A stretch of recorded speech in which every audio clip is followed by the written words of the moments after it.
Hello students, welcome to my channel. मैं हूं पीयूष और आप देख रहे हैं वीडियो। तो क्लास 10 का ज्योग्राफी बिहार बोर्ड करने जा रहे हैं आज की क्लास को। तो ठीक है, शुरुआत करते हैं। ज्योग्राफी क्लास 10 चैप्टर 1 का सी। चैप्टर 1 सी जो है तुम्हारा, यानी कि चैप्टर 1 जो है वो सी को नंबर होगा, आप लोग का लिखा हुआ हो सकता है, देख लेना आप लोग। उसके बाद हम लोग फॉरेस्ट रिसोर्सेज पढ़ेंगे। ठीक है, क्या पढ़ेंगे? Forest resources. तो जल्दी स्टार्ट करते हैं इसको कि फॉरेस्ट रिसोर्सेज के बारे में। ठीक है, तो ये क्या है, आप लोग को समझ में आ रहा है कि ये क्या है? जी हाँ, ये जंगल है। आप लोग को, जैसा कि आप लोग को पता चल रहा है कि ये फॉरेस्ट क्या है, फॉरेस्ट। ठीक है, तो ये कौन सा फॉरेस्ट है? ये नेचुरल फॉरेस्ट। अभी हम लोग पढ़ने वाले हैं, नेचुरल फॉरेस्ट पढ़ेंगे। ठीक है, तो फॉरेस्ट क्या होता है? Forest is a large area of land which is covered by trees and shrubs. जो एरिया पेड़ और श्रब से भरी हुई है उसे हम लोग फॉरेस्ट कहते हैं। ठीक है, these are two types of forest, natural forest and man made forest. तो नेचुरल फॉरेस्ट कौन होता है? जो अपनी आप ग्रो हो जाती है ना, जो अपनी आप ग्रो हो जाती है। और मैन मेड जो मेन के द्वारा लगाई जाती है। जैसे कि हमने पीछे वाला देखा, ये नेचुरल फॉरेस्ट था। ठीक है, ये नेचुरल फॉरेस्ट है जो अपनी अपनी बड़ी हो गई। लेकिन मैन मेड फॉरेस्ट ये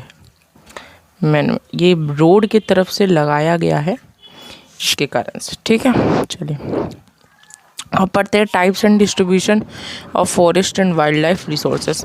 India is the 10th country in the world from the point of view of forest expansion. There is an extension of forest on about 68 crore hectares of land. Russia has 809 million hectare forest area which is the first in the world. क्या बोल रहा है कि India जो है वो 10th place पर है फॉरेस्ट के मामले में, फॉरेस्ट एक्सपेंशन के मामले में, जिसका 68 करोड़ हेक्टेयर है, करोड़ हेक्टेयर है। लेकिन रसिया के पास जो पहला है वो 809 मिलियन हेक्टेयर है ना, 9 मिलियन हेक्टेयर है। ब्राज़ील के पास 310 मिलियन हेक्टेयर है। ब्राज़ील के पास 478 मिलियन हेक्टेयर है, 310।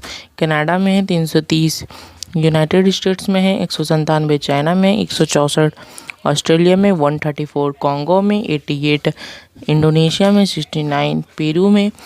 और in India forest were spread over 19.27% of the geographical area in 2001 according to forest survey. तो फॉरेस्ट सर्वे के द्वारा हम लोग को 20% लगभग घिरा हुआ है इंडिया, है ना। ठीक है, अकॉर्डिंग टू द है ना, ये geographical areas covered by the forest. Andaman and Nicobar island are in the forefront, okay, where 19.3% of the geographical area is forested. और अंडमान निकोबार आइलैंड जो है इंडिया का मोस्ट प्रोबेबल जगह है। On the basis of density of forest categorise into 5 categories. ठीक है, तो ये सिर्फ टाइप्स और डिस्ट्रीब्यूशन यहाँ पर खाली बताया गया कि कौन कौन कितने कितने मिलियन हेक्टेयर है, इसे पढ़ना जरूरी उतना नहीं है। ठीक है, आगे चलते हैं, डेंसिटी के बारे में बात करते हैं कि कैसे क्लासीफाई किया गया है। तो सबसे पहले हम लोग को एक्सट्रीमली डेंसिटी पढ़नी पड़ेगी। ठीक है, एक्सट्रीमली डेंस फॉरेस्ट, उसके बाद डेंस फॉरेस्ट, उसके बाद ओपन फॉरेस्ट, उसके बाद सरब्स और दूसरा फॉरेस्ट और मैंग्रोव फॉरेस्ट। तो चलते हैं, सबसे पहले हम लोग एक्सट्रीमली डेंस फॉरेस्ट की तरफ बढ़ते हैं। This type of forest is spread over 54.6 lakh hectare of land in India. और ये भारत में ये मतलब 54.5 लाख हेक्टेयर में बटी हुई है। ठीक है, और 2% इसका टोटल जोग्राफिकल एरिया है। ठीक है, सिर्फ असम और सिक्किम में ये नहीं आती है और नॉर्दर्न स्टेट्स में आती है। ठीक है, north eastern states. Okay, dense forest के बारे में बात कर ले तो 73.60 लाख हेक्टेयर में बटी हुई है और ये 3% कब्जा करती है अपने क्षेत्र को, और ये हिली एरियाज़ में ज़्यादा होती है। ठीक है, ओपन फॉरेस्ट क्या है? ये 2.5 करोड़ यानी कि 2.6 करोड़ आप लोग बोल सकते हैं हेक्टेयर में। हेक्टेयर याद रखना, हेक्टेयर। और it percent is 7.12%। This type of forest is present in some districts of Karnataka. Only Karnataka में ही ये आती है ओपन फॉरेस्ट। ठीक है, चलिए Shrubs एंड अदर फॉरेस्ट के बारे में बात कर ले। This type of forest is found in the desert region and semi arid region of Rajasthan, और ये राजस्थान में पाई जाती है क्योंकि वहाँ पर डेजर्ट होती है, और राजस्थान में ही डेजर्ट है, डेजर्ट के द्वारा सरब्स आती है। In the plains of Punjab, Haryana, Uttar Pradesh, Bihar and west the density of forest is less than 10%। 10% से भी कम है, ठीक है। बिहार में भी आती है, ठीक है। आगे चलते हैं।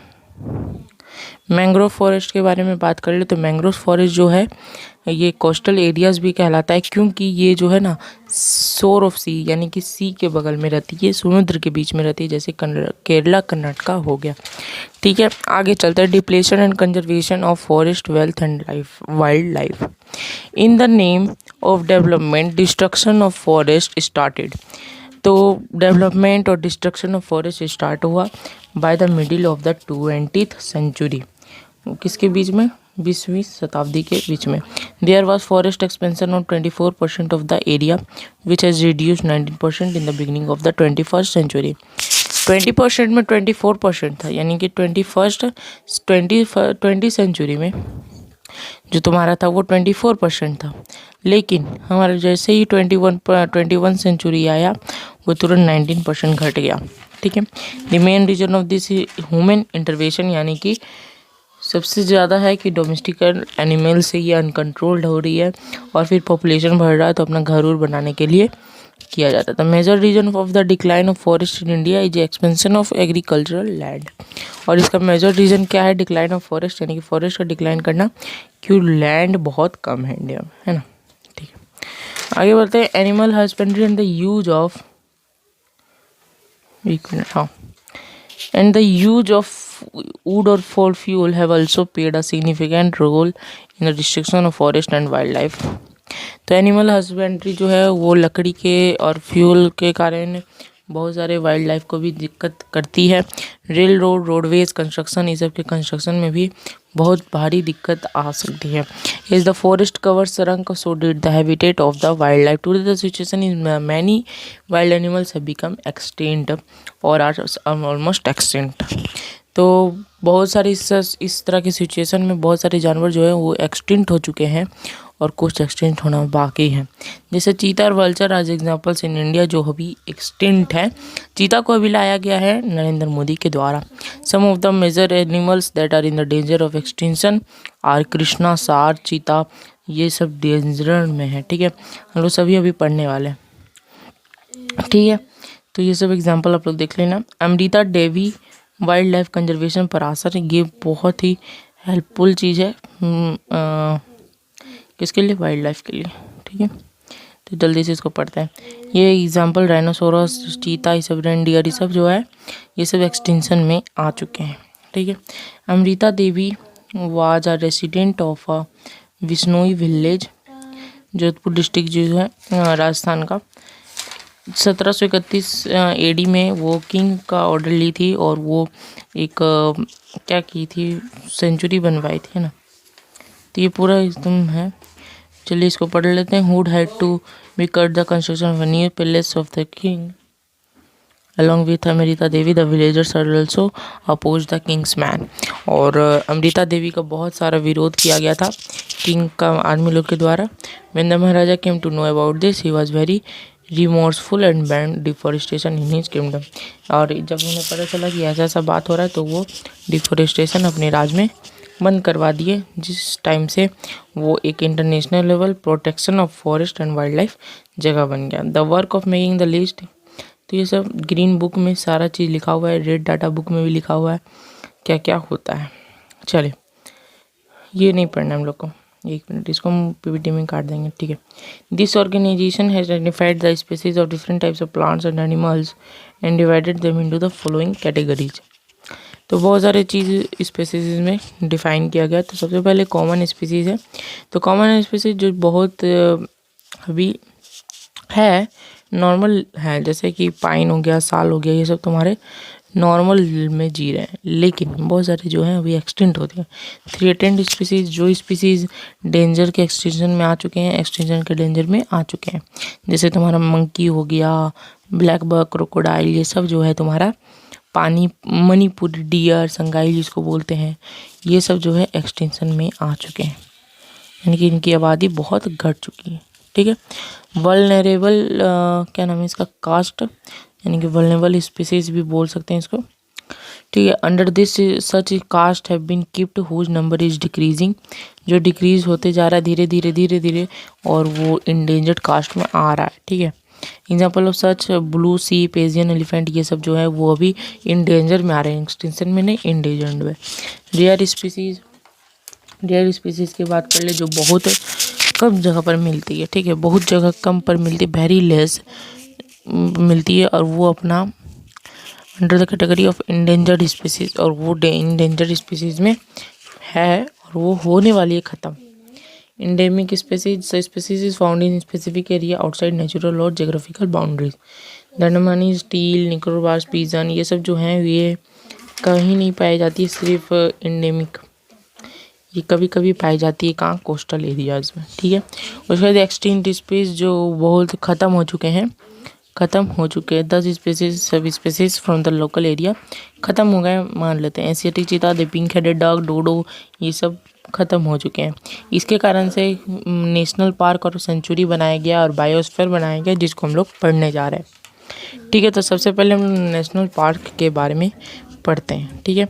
The purpose of search park is create condition for,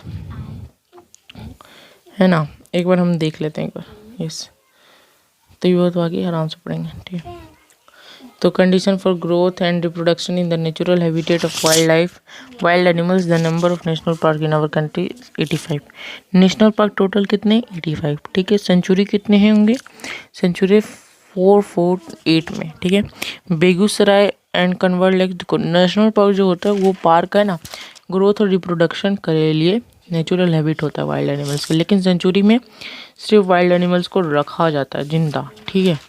उसके बाद Bihar and Kusheshwar of Darbhanga have been identified the this, और कुशेवर ऑफ दरभंगा, दरभंगा में भी है, कनवार लैक्स बेगूसराय में भी है तुम्हारा sanctuary. This is the area where programs of conservation of biodiversity are run on periodic basis. These are 243 protected by Jones in 65 countries of the world and India their number is 14.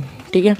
14 biosphere बने हुए हैं हमारे भारत में। चलिए उसके बाद है tiger project. तो टाइगर प्रोजेक्ट क्या है, ये बहुत ही इंपॉर्टेंट वाइल्ड स्पीसीज है वाइल्ड लाइफ स्ट्रक्चर के लिए, है ना। In 1973 officials found that the number of tigers in the country had dropped from N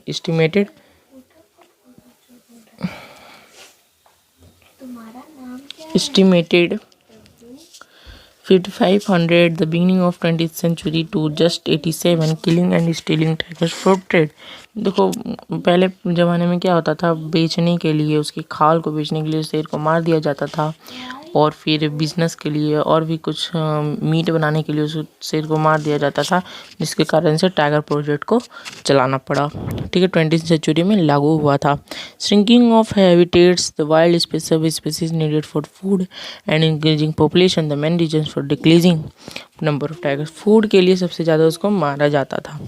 ठीक है। Tiger project is one of the best wild life project in the world and was started इन 1973, और ये 1973 में wild start हो चुका था।